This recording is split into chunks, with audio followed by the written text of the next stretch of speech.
ஒரு காலத்தில் ரோரி என்ற ஒரு டிராகன் வசித்து வந்தது.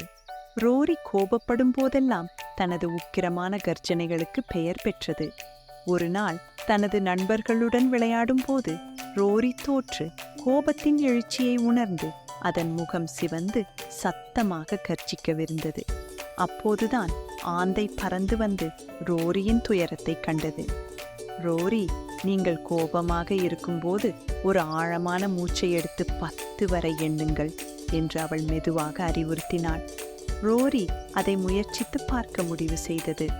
அது ஒரு ஆழமான மூச்சை எடுத்து 10 வரை எண்ணி மேலும் அது கோபம் மெதுவாக குறைவதை உணர்ந்தது. அமைதியாக உணர்ந்த ரோரி நன்றாக உணர கர்ஜிக்க வேண்டிய அவசியமில்லை என்பதை உணர்ந்தது. அது தனது நண்பர்களிடம் மன்னிப்பு கேட்டு அவர்கள் அனைவரும் மகிழ்ச்சியுடன் விளையாடுவதை தொடர்ந்தனர். அன்று முதல் ரோரி 10 வரை எண்ணுவதையும் கோபப்படும் போதெல்லாம் ஆழ்ந்து சுவாசிப்பதையும் பயிற்சி செய்தது. விரைவில் மிகவும் அமைதியான டிராகன் என்று அது அறியப்பட்டது. அதனால் ரோரியும் அதன் நண்பர்களும் பிறகு எப்பொழுதும் மகிழ்ச்சியாக வாழ்ந்தனர்.